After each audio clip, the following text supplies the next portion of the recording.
ఇప్పుడు no cost cough syrup తో 60 రూపాయల విలువ గల ఇన్హేలర్ పూర్తిగా ఉచితం. దెబ్బకి దగ్గు జలుబు మాయం.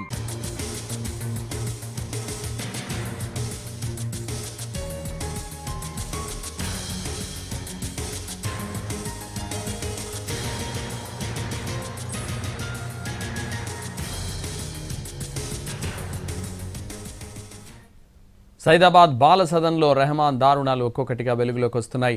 రెహమాన్పై మరో కేసు నమోదు చేశారు పోలీసులు. 8 మంది చిన్నారులపై లైంగిక దాడి, మరో 3పై రెహమాన్ వేధింపులకు పాల్పడ్డాడు.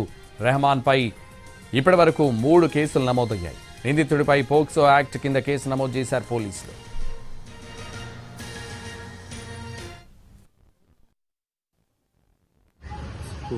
సెక్షువల్లీ అబ్యూస్ అని చెప్పి ఆ తర్వాత 3 విట్నెస్ ఉన్నారన్నారు. బట్ ఆ 3 విట్నెసెస్ కూడా వాళ్ళు కూడా దే ఆర్ ఆల్సో విక్టిమ్స్. అంటే వాళ్ళు they are not victims of sexual abuse, కానీ మొలెస్టేషన్ జరిగిందన్నట్టు చెప్తున్నారు. ఆ తర్వాత మళ్ళా 2 పిల్లల పేరు వచ్చింది. ఆ తర్వాత మళ్ళా ఇంకో 2 పిల్లల పేర్లు వచ్చినాయి.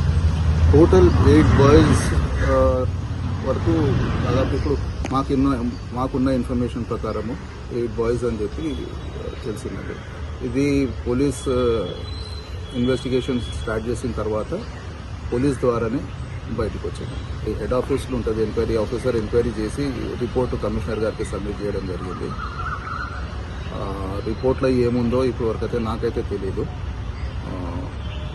పోలీస్ ద్వారా తెలిసిన ఇన్ఫర్మేషన్ ప్రకారము ఫస్ట్ ఒక బాబు, తర్వాత 3 4 + 4 8 ప్లస్ అగైన్ బయట ఉన్న పిల్లలు కూడా పేర్లు చెప్పారు. వాళ్ళ పిల్లలు 3 అంటే 8 + 3 11 బాయ్స్, టోటల్ 11 బాయ్స్ అని చెప్పి బాబు అని చెప్పి సెక్షువల్లీ అబ్యూస్ అని చెప్పి ఆ తర్వాత